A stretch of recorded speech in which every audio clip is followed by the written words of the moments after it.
capítulo de número 6, vamos ler a partir do versículo de número 1. Assim, deixando os aspectos elementares do ensino de Cristo, prossigamos para o aperfeiçoamento, não lançando de novo o alicerce do arrependimento de obras mortas e da fé em Deus. O ensino sobre batismos, imposição de mãos, ressurreição dos mortos e juízo eterno. Faremos isso se Deus assim o permitir, pois é impossível que aqueles que uma vez foram iluminados, experimentaram o dom celestial e se tornaram participantes do Espírito Santo, e experimentaram a boa palavra de Deus e os poderes do mundo vindouro e caíram, sejam outra vez renovados para o arrependimento, visto que eles estão crucificando de novo o Filho de Deus e expondo a vergonha pública. Pois a terra que absorve a chuva, que cai muitas vezes sobre ela e produz planta útil para aqueles por quem é cultivada, recebe a bênção da parte de Deus. Mas se produz espinhos e ervas daninhas, é rejeitada e está perto da maldição. O seu destino é ser queimada. Mas acerca de vós, ó amados, ainda que falemos assim, estamos certos de coisas melhores e relativa à salvação. Porque Deus não é injusto para se esquecer do vosso trabalho e do amor que mostrastes para com o seu nome, pois servistes os santos e ainda os servis. E desejamos que cada um de vós mostre o mesmo esforço dedicado até o fim, para a completa certeza da esperança, para que não vos torneis indiferentes, mas sejais imitadores do que herdam as promessas por meio da fé e da paciência. Obrigado, Pai, pela Tua palavra. Pedimos que o Senhor a traduza a cada coração. Em nome de Jesus. Amém. É possível um cristão perder a sua salvação?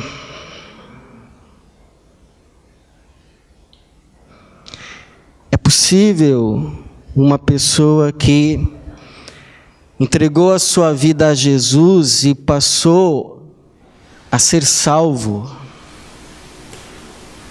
pela fé, pela graça do Senhor, perder essa graça e não mais ser contado entre aqueles que são do Senhor? Essa é uma pergunta que de tempos em tempos alguém levanta. E você sabe que as opiniões se divergem nesse assunto também.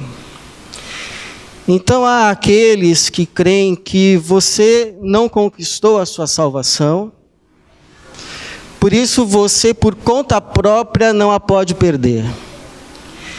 Que a salvação é obra do começo ao fim de Deus.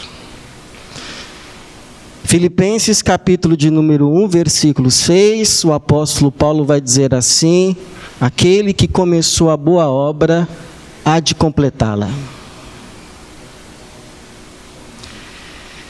Jesus disse: aquele que crê em mim tem a vida eterna, não pode ter ou terá a vida eterna. Porém, outros vão dizer assim que é possível sim, em determinado momento da minha caminhada, eu conscientemente desprezar tudo isso e abandonar tudo isso. E dentre os versículos que apoiam essa posição, está também Hebreus capítulo de número 6, versículo de número 4 a 6, e principalmente os 5 e 6, que diz assim: experimentaram a boa palavra de Deus e os poderes do mundo vindouro.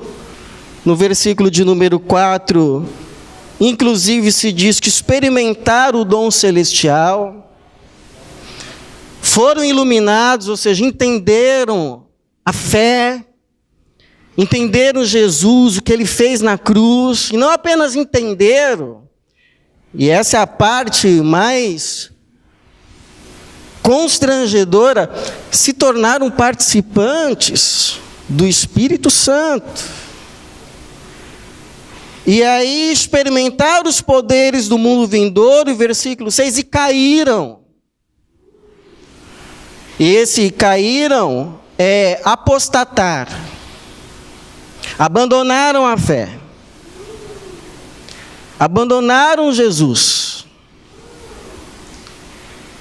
Sejam outra vez renovados para o arrependimento, visto que eles estão crucificando de novo o Filho de Deus e o expondo à vergonha pública.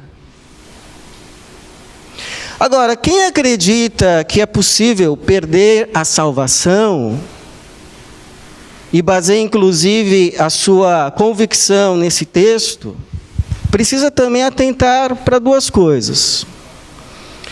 A primeira é que, se você acredita que é possível perder a salvação, precisa acreditar também que, se uma vez se perdeu a salvação, não se pode mais retomá-la. Se perdeu, perdeu de uma vez.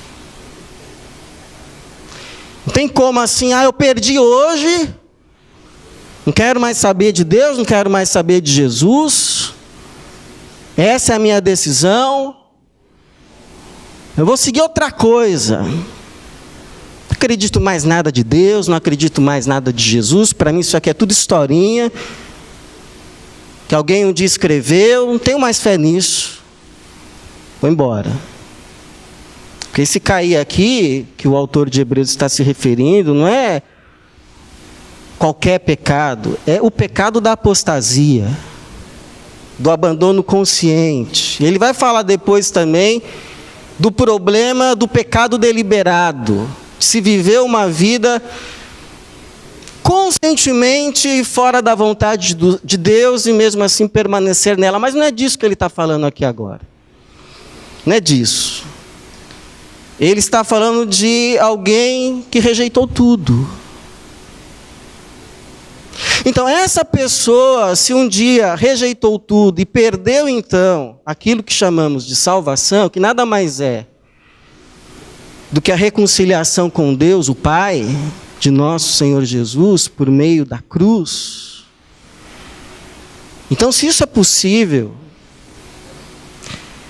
é necessário crer e entender que essa pessoa nunca mais poderá retomar aquilo que um dia foi dela e perdeu. Por quê? Porque é o que o texto diz. Versículo de número 4. Pois é impossível. Versículo de número 4.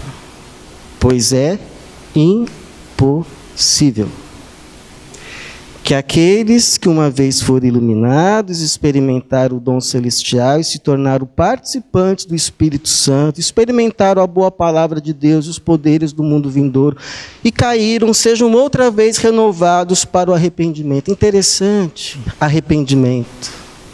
Você sabia que arrependimento é uma dádiva de Deus? Lá em Romanos, o apóstolo Paulo vai dizer, você ignora que é Deus, pela sua bondade, que te traz o arrependimento? Tem gente que não consegue mais se arrepender.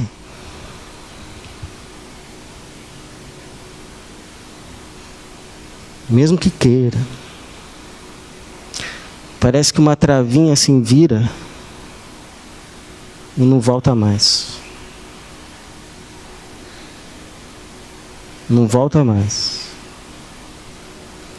Então, quando essa travinha vira, que a mente dá um clique, e a pessoa acorda, isso é porque Deus virou a travinha. Com licença. E aí é iluminada. Então, isso acontece na conversão, Isso acontece na nossa caminhada com Jesus, em que a gente vai aprendendo mais dele, a respeito da verdade dele, a respeito da verdade, a respeito de nós mesmos. A gente vai vendo que algumas coisas que a gente pensava e a gente achava que era certo, não é bem assim. A gente vai se arrependendo. Então essa pessoa que perdeu, isso não acontece mais. Nunca mais. Porque para essa pessoa ter de novo o que ela perdeu, está dizendo aqui que seria necessário que Jesus viesse de novo morrer. Isso não vai acontecer. Foi uma vez. Então essa é a primeira coisa que quem entende que é possível perder a salvação precisa considerar. Se você quer ser coerente, então ok, é possível perder a salvação, mas quem perde não recebe de volta. A segunda coisa que alguém que assim pensa precisa considerar é o versículo de número 9. Que diz, mas acerca de vós, é interessante o autor de Hebreus, ele dá na linguagem evangélica popular umas cajadadas nos irmãos. Mas ele nunca descrê da fé dos irmãos. Ele assim os trata na mais alta estima. Ele os chama de santos irmãos.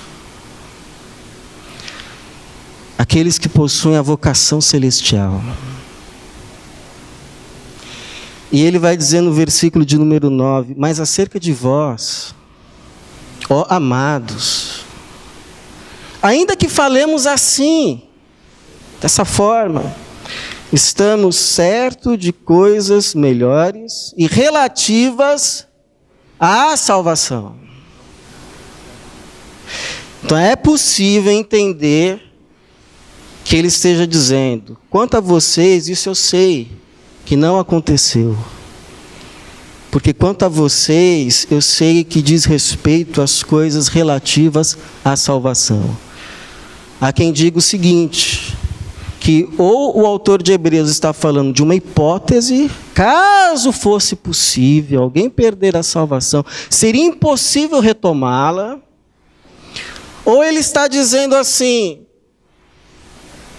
esse negócio de apostatar não é coisa de gente que de fato foi salva, que experimentou de fato a salvação. Essas coisas que eu falei não dizem respeito àqueles que estão na salvação. E coaduna-se com o pensamento do apóstolo João, que vai dizer lá na sua carta, eles saíram do nosso meio, ou seja, os anticristo, aqueles que negaram a Cristo e negam a Cristo, e saíram para que se revelasse que eles nunca foram dos nossos. Porque se tivessem sido dos nossos, se fossem dos nossos, se fossem nossos, teriam permanecido conosco.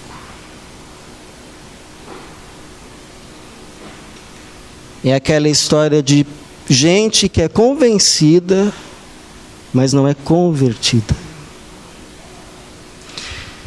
Que viu, que entendeu,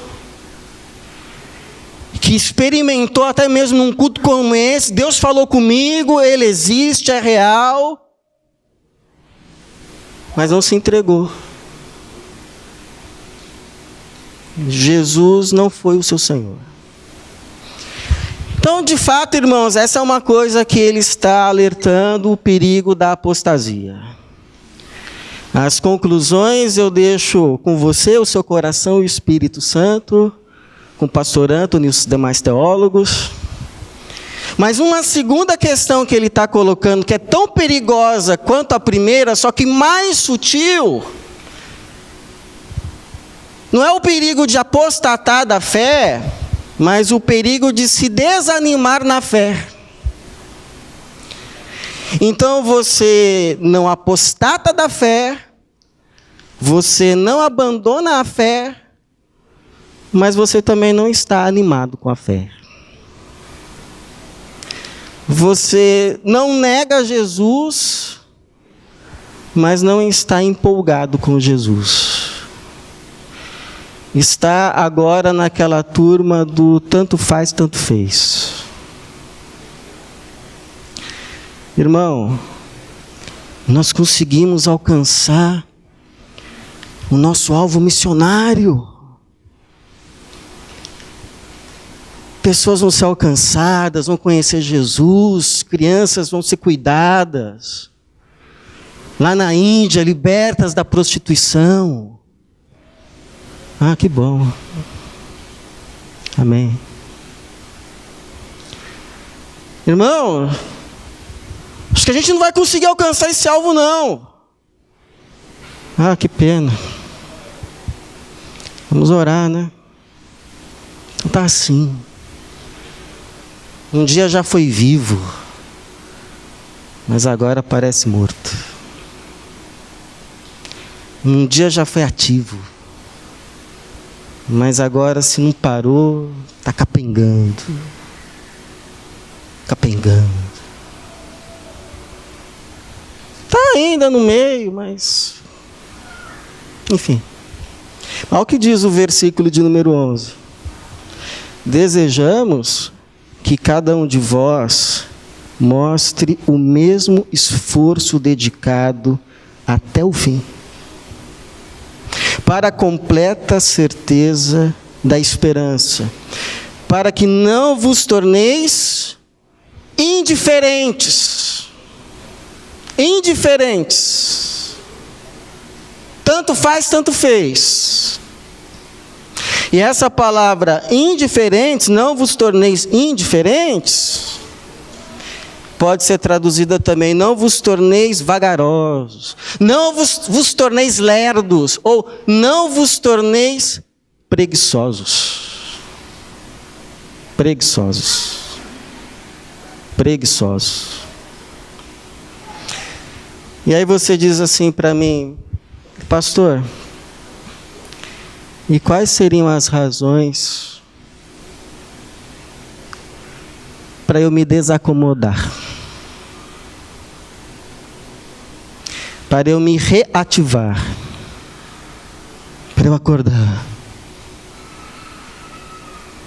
Para eu não continuar sendo, lá no fundo, indiferente. Indiferente. Indiferente.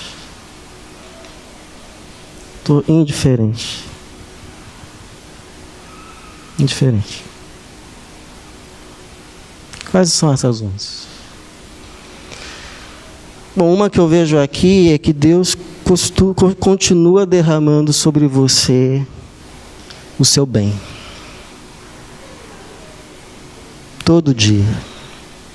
Deus continua derramando sobre a sua vida o seu bem. De forma copiosa. De forma abundante. Ele sabe quem você já foi um dia e sabe como você está hoje. Mas isso não está sendo critério para Ele deixar de derramar bênção e bênção e bênção sobre você. Não está sendo critério.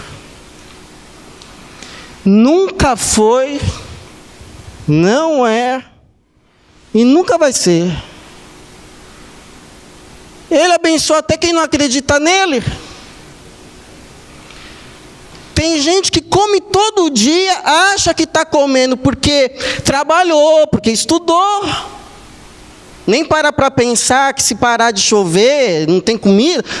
E Deus continua mandando chuva. Deus continua fazendo subir o sol. Deus continua fazendo a terra ser frutífera do mesmo jeito. E se Deus abençoa todo mundo, não vai abençoar você? Vai abençoar, vai continuar abençoando. Agora, tem uma diferença entre aqueles que são abençoados, recebem o bem do Senhor e reconhecem o Senhor, e aqueles que recebem o bem do Senhor e são indiferentes. Ou pior, recebem do bem do Senhor e em vez de produzir o bem, produzem o mal. Por exemplo, Jonathan Edwards, que pregou aquele sermão que ficou conhecido como Pecadores nas mãos de um Deus irado, ele diz uma frase interessante, que o sol não doa a sua luz de bom gosto àqueles que usam a sua luz para fazerem o mal. Então Deus derrama a chuva de bênção. Deus abençoa todo mundo. Deus expressa o seu bem a todos, mas tem gente que pega esse bem e vai fazer o mal. Por exemplo, diz que o Santos Dumont, quando viu o avião sendo usado para a guerra, dizem alguns que esse foi o motivo pelo qual ele se suicidou. Porque viu aquilo que ele criou em parceria com os irmãos Grimm, co-inventores, para o mal. Então tem gente que pega a inteligência que Deus deu para ela para ser hacker. A beleza que Deus deu para ela para praticar aquilo que ela sabe não era a vontade de Deus. Poder, a força, as capacidades. E aí o autor de Hebreus vai dizer assim a respeito de dois tipos de terra. Uma que recebe a chuva e produz planta útil, verde, e a outra que recebe a mesma chuva e vai produzir espinho. Versículo 7. A terra que absorve a chuva, que cai muitas vezes sobre ela, muitas vezes, e produz planta útil para aqueles por quem é cultivada, recebe a bênção de Deus, da parte de Deus.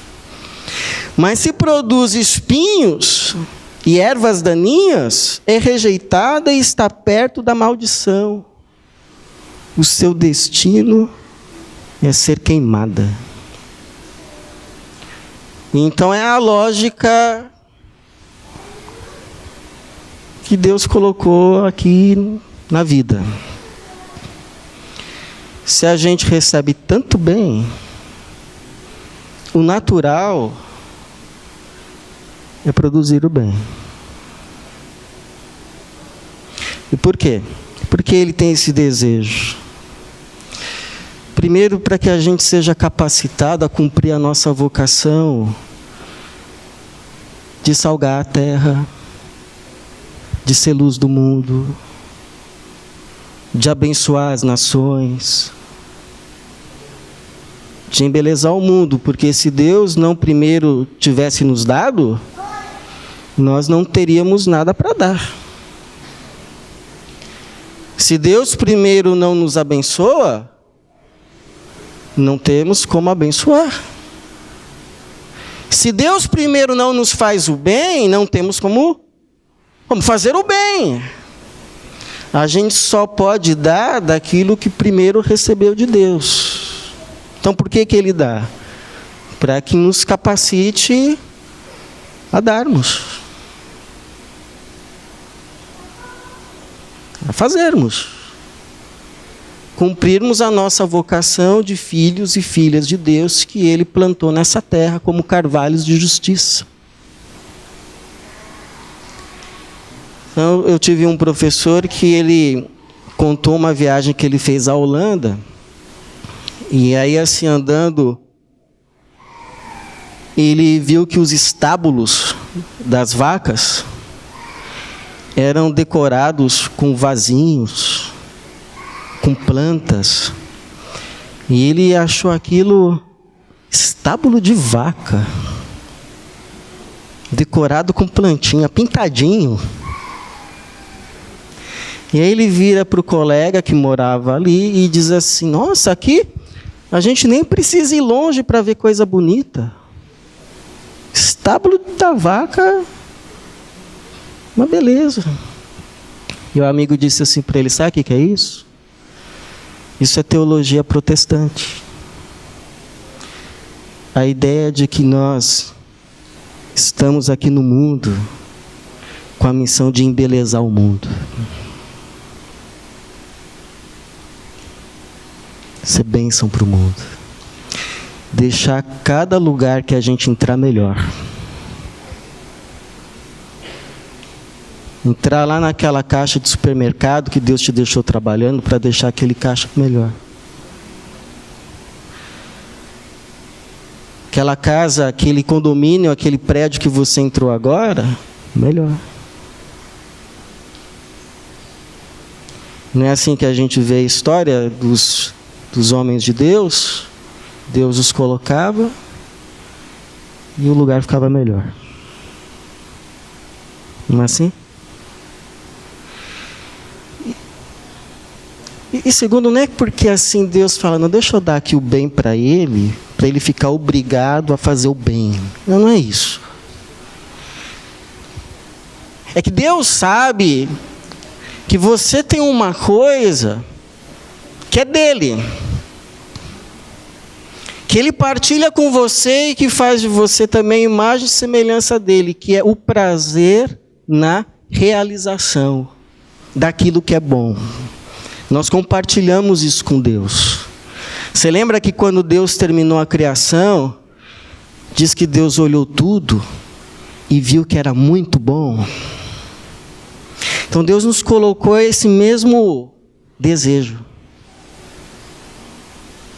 E a gente tem prazer quando a gente pega aquilo de Deus que é bom, que Ele nos deu, e a gente produz algo bom, que abençoa as pessoas, a gente olha assim e a gente se realiza. Realização santa. Então, por exemplo, ontem as irmãs estavam aqui celebrando o primeiro aniversário do ministério. Teve o almoço, depois tivemos um momento de celebração, todo mundo feliz, uma bênção. Mas quem é que estava mais feliz? Quem estava fazendo. Quem estava fazendo. Estava todo mundo feliz. Mas mais feliz quem estava fazendo. Quem estava servindo. Quem estava dando. Porque a realização no realizar. Para a gente se realizar, a gente precisa realizar. Essa semana, eu tive que fazer um logotipo. Meu irmão de sangue mesmo, me pediu para fazer um logotipo, ó. Eu falei, essa semana eu vou ter que fazer esse logotipo. Aí eu fui lá fazer o logotipo, aquela vontade, assim. Tanta coisa para fazer, eu tenho que fazer logotipo. Aí fui, né, fazer o logotipo. Fui lá, tal, vamos fazer, já que tem que fazer, vamos fazer direito, tal, pá. Deus me deu umas ideias, obrigado, Senhor, tá pronto, vou enviar. Agora, saiba de uma coisa, Deus fala aos pouquinhos, viu? Deus não fala tudo de uma vez. Porque se o pouquinho que Ele fala você já tende a rejeitar, imagine se Ele falar tudo. Então Ele fala um pouquinho, você faz, quando você terminou, Ele fala o resto. Aí eu terminei assim, falei, vou enviar esse negócio, vou ficar livre disso. E aí falou assim, faz uma outra opção também. Aí é demais, né? Mas sabe quando aquela coisa incomoda, assim? Incomoda. Aí fui lá, ainda veio a ideia ainda por cima. Que Deus fala, ainda dá o recurso, né? Não tem como dizer não. Aí tá bom, vamos fazer. Meia-noite eu terminei o negócio. Os dois. Mas você sabe que quando eu olhei para os dois terminados, eu fiquei feliz. Fiquei feliz. Me deu assim uma alegria. Olhar lá para os dois filhos prontos. Aí eu orei agradecendo a Deus. Falei assim, Senhor, não queria. Muito obrigado por ter me dado a capacidade de fazer algo bonito e útil. Muito obrigado, porque o serviço que o Senhor me dá não é para me escravizar, é para me dar a oportunidade de também me realizar como ser humano, criado à imagem e semelhança de Deus, que divide com Deus essa capacidade de fazer coisas, de criar, de produzir. Com você não é diferente. Deus te deu capacidades, Deus te deu talentos, Deus te deu dons, Deus te deu inteligência, Deus está te dando saúde, Deus está te dando vida. Faça o máximo de coisa boa com tudo isso. Em nome de Jesus, para a glória de Jesus, porque essa é a tua vocação, esse é o teu chamado, receber tudo de bom que Deus derrama sobre essa terra chamada você e produzir frutos, planta útil, planta verde, o máximo possível que você puder produzir para a glória dele. Não é ficar vivendo só para aumentar a conta da poupança, não é ficar vivendo só para trocar os móveis de casa, viver só para trocar o carro, viver só para fazer uma outra viagem. A sua vocação é maior. Você é de Deus. Você é da família de Deus. Você é dos dele. Por isso que alguém já disse que a vida é um presente que Deus nos dá e o que fazemos com ela é um presente que devolvemos a Deus. Então o que Deus tem te dado de bom? Muita coisa. Para o quê? Para te cobrar? Não. Se você quiser não fazer nada, não faça. Faça. Mas se você pegar isso tudo que Ele te deu de bom e colocar a serviço, você vai fazer bem para muita gente. Para muita gente. Mas o bem maior será feito para você. Porque fazer o bem faz bem. É igual o mal. Quem pratica o mal faz mal para os outros, mas mais mal ainda para ele. Quem faz o que é bom faz o bem para os outros, mas o maior bem quem recebe é ele. Aí você diz assim para mim, pastor, porque eu já ia dar aqui o segundo motivo. É que Deus não se esquece de nenhum bem que a gente faz. Mas você diz assim para mim, sabe qual é o meu problema, pastor? Que eu estou cansado. Estou cansado. Se um dia a gente sentar nós dois aqui, pastor, eu vou contar para você tudo que eu já fiz para Deus nessa minha vida aqui. Tudo que eu já fiz para o Senhor. Já trabalhei muito. Eu já fiz muito. Evangelizar, eu já evangelizei até no ônibus, pastor. Já trouxe mendigo para morar na minha casa, pastor. Já abracei leproso. A Teresa de Calcutá lá ia ficar orgulhosa de mim. Eu abracei leproso. Ia visitar preso, pregava nos presídios. As pessoas se converteram. Agora eu estou cansado, quero uma pausa. Quero um tempo. Quero ir cuidar das minhas coisas. Deixa eu dizer uma coisa para você. Você não precisa fazer as mesmas coisas que você fez lá, sei lá quantos anos atrás. Até porque o tempo passou, né? Tem muita coisa que eu já fiz também no ministério, que hoje eu acho que... Mas sempre tem coisa para fazer. Podem ser coisas diferentes, mas sempre tem coisa para fazer. Porque o Salmo 92:14 não vai dizer que o justo, mesmo quando envelhecer, vai dar frutos? Vai frutificar? que a vida do justo é frutífera para o Senhor da seara?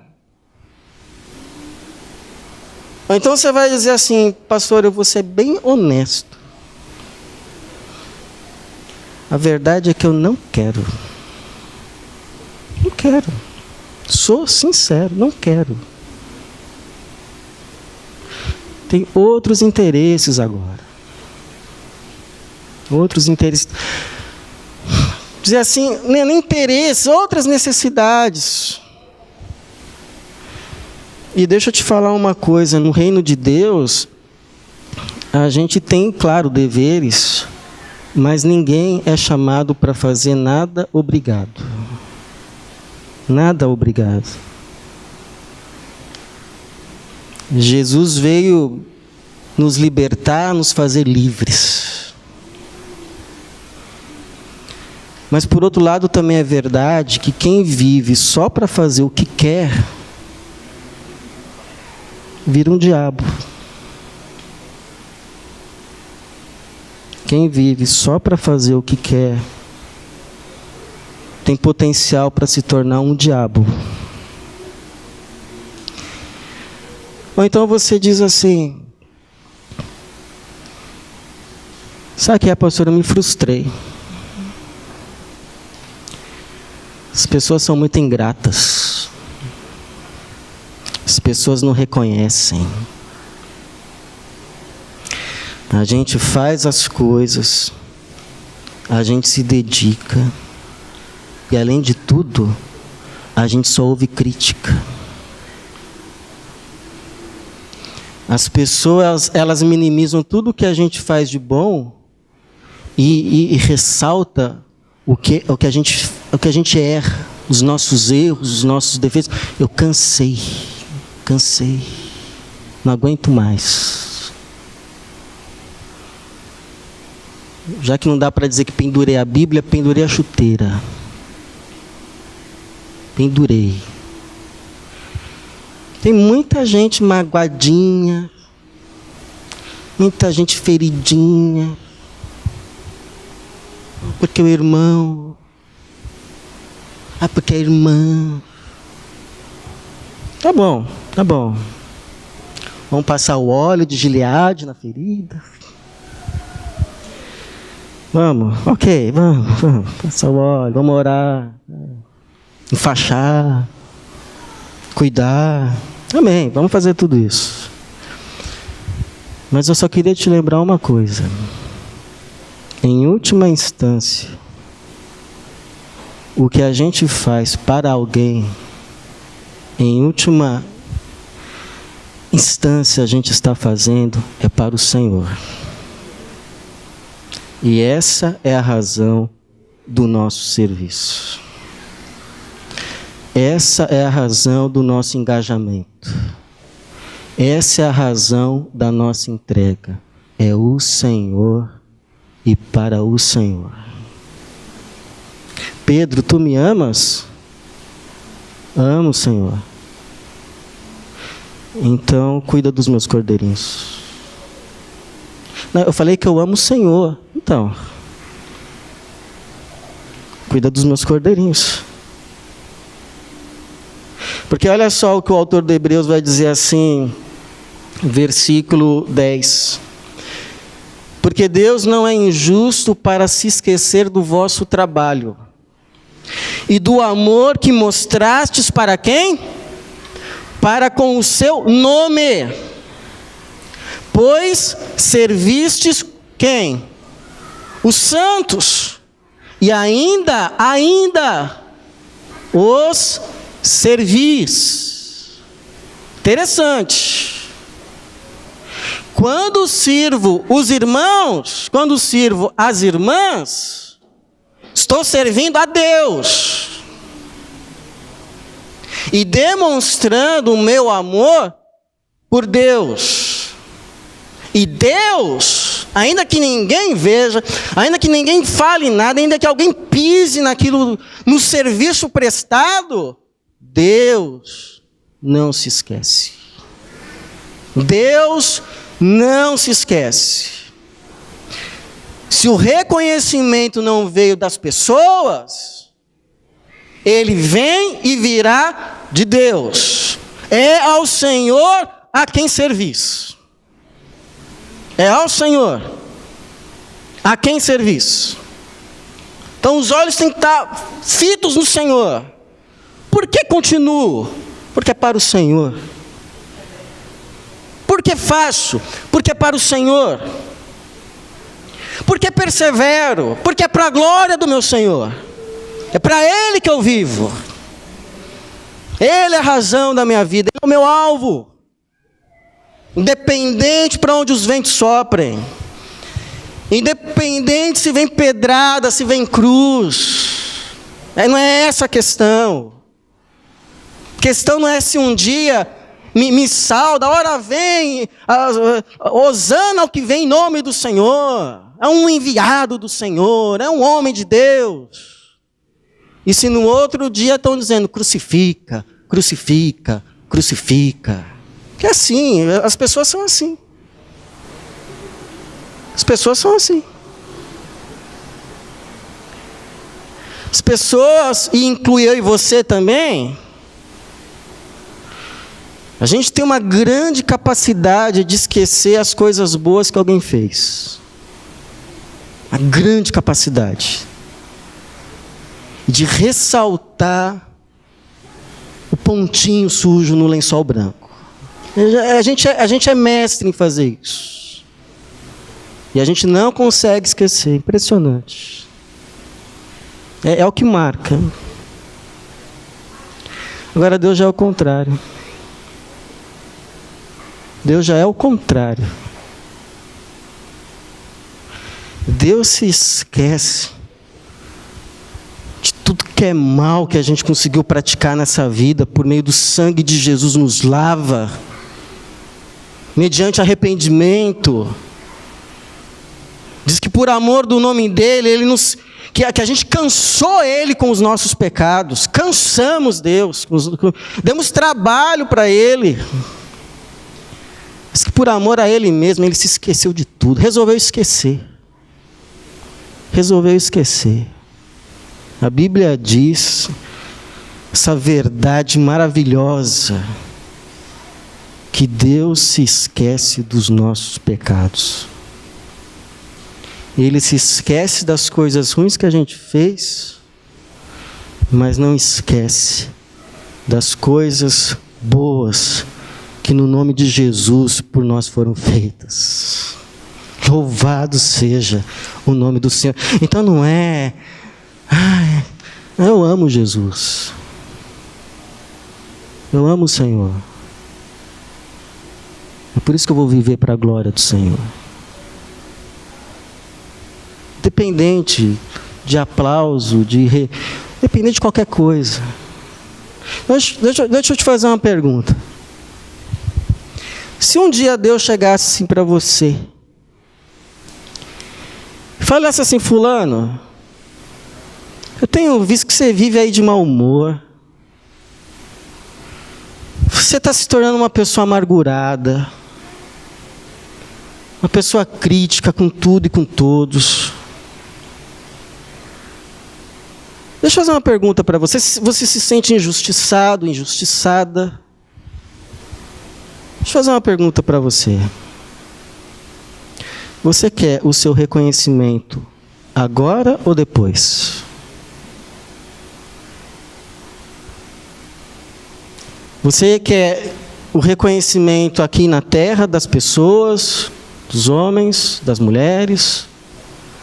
Ou você quer o meu reconhecimento, o reconhecimento do meu filho Jesus, que vai confessar o teu nome diante de mim no último dia, o reconhecimento dos anjos?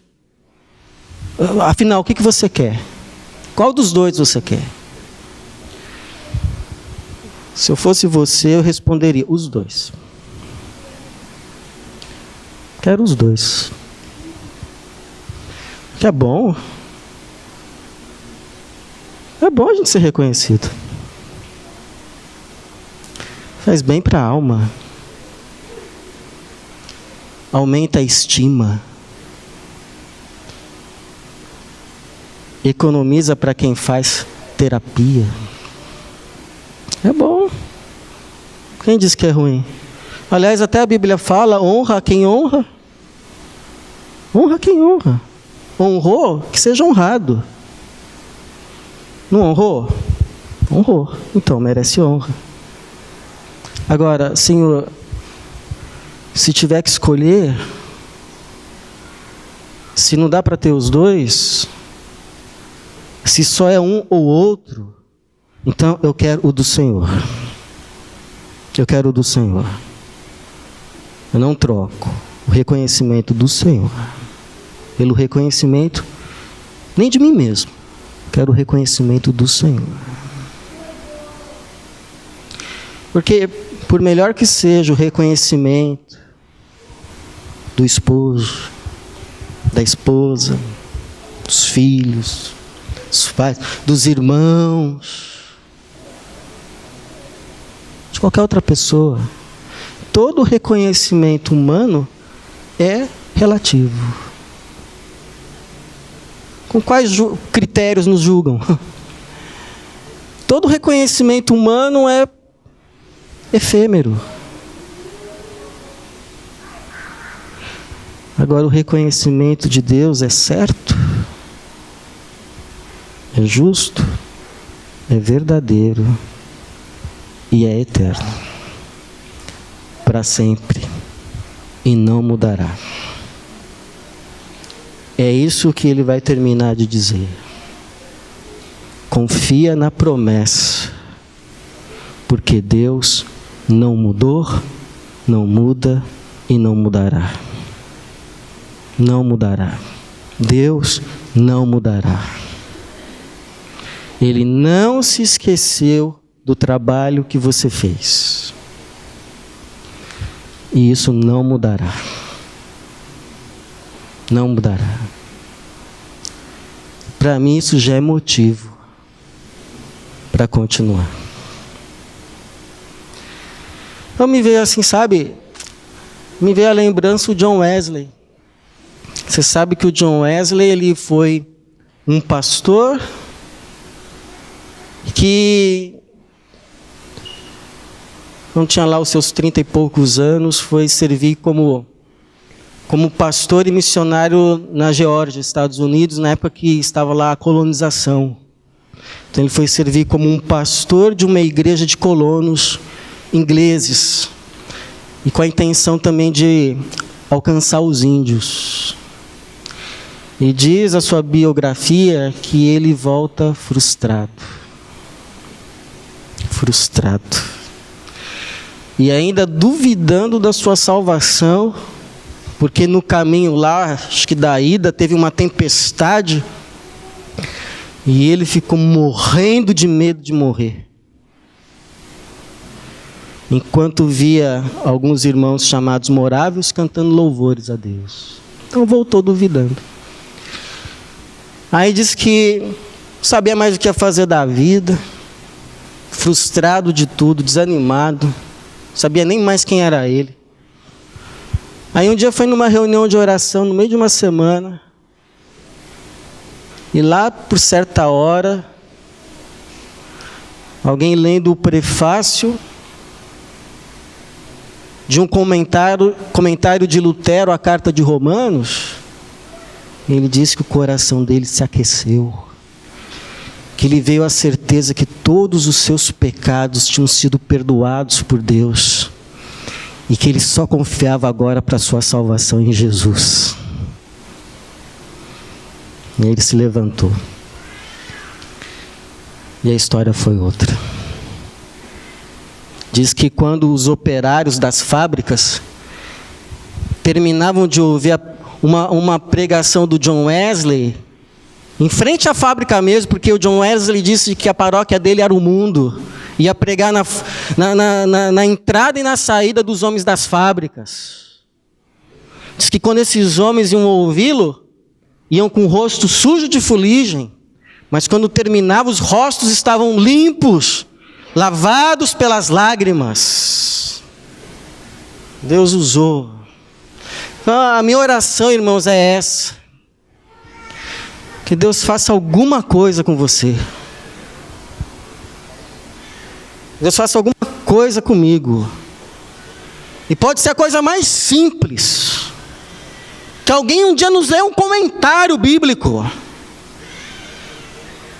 Que alguém um dia nos dê um abraço. Que um dia Deus nos abra os olhos para algo que ninguém está fazendo e Ele está clamando que alguém faça, é você. É que vem um sopro de Deus. Sopro do Espírito Santo. E aí esse fogo está minguado, quase apagando, se reacenda. Seja reacendido. E aí a gente tem uma vida frutífera, cheia de frutos santos, eternos, para a glória de Jesus.